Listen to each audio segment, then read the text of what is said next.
কেমন আছো বন্ধুরা? ছোটদের পুরাণ কথা চ্যানেলে সকলকে স্বাগত। বন্ধুরা, আমার আগের একটি ভিডিওতে আমি মৃত্যুর দেবতা যমের হিসাবরক্ষক সহকারী কর্মচারী চিত্রগুপ্তের কথা বলেছিলাম। আজকের আমি যমের কাহিনী বলবো। আমাদের মর্ত পৃথিবীর মানুষের পাপ পুণ্যের বিচার করেন যমরাজ, এবং তিনি যমালয়ে নিয়ে গিয়ে তাদের শাস্তি বিধান করেন। সেই যমরাজ নিজে কি পাপ করেছিলেন সেই কাহিনী শোনাবো তোমাদের। যমরাজের আরেক নাম সমন, সূর্যের পুত্র তিনি, এবং তার মায়ের নাম সংজ্ঞা, এবং তার সৎ মায়ের নাম হলো ছায়া।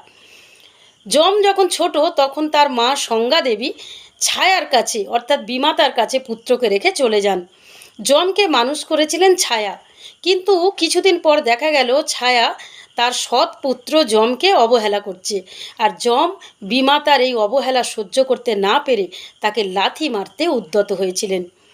ছায়া তাতে প্রচণ্ড ক্রুদ্ধ হন এবং তিনি সৎ পুত্র যমকে অভিশাপ দেন তার দুটো পা যেন ঘায়ে পূর্ণ হয়ে যায় এবং সেই ঘা থেকে যেন পোকা ঝরে।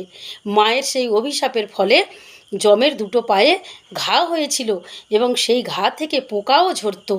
তখন যম পিতা সূর্যের কাছে গিয়ে তার এই দুঃখের কথা জানালো।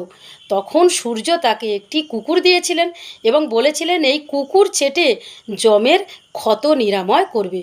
এছাড়া অনিমান্ডব্য নামে একজন মুনি, তিনি নাকি ছোটোবেলায় পোকা ধরে তার গায়ে কাঠি গেঁথে দিয়েছিলেন। তাতেই যমরাজ তাকে যমালয়ে নিয়ে আসেন এবং তাকে শুলে চড়ান।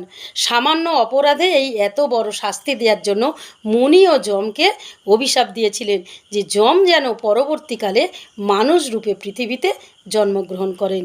এই যমরাজই পরবর্তীকালে বিদুর রূপে জন্মগ্রহণ করেছিলেন। বন্ধুরা, আজকের এই পর্যন্ত। পরের দিন আসবো সম্পূর্ণ নতুন একটি কাহিনী নিয়ে। আর আমার এই কাহিনী কেমন লাগলো তোমরা লাইক কমেন্টস করে জানিও, এবং যারা এখনও আমার চ্যানেলটিকে সাবস্ক্রাইব করোনি তারা আমার চ্যানেলটিকে সাবস্ক্রাইব করে দিও।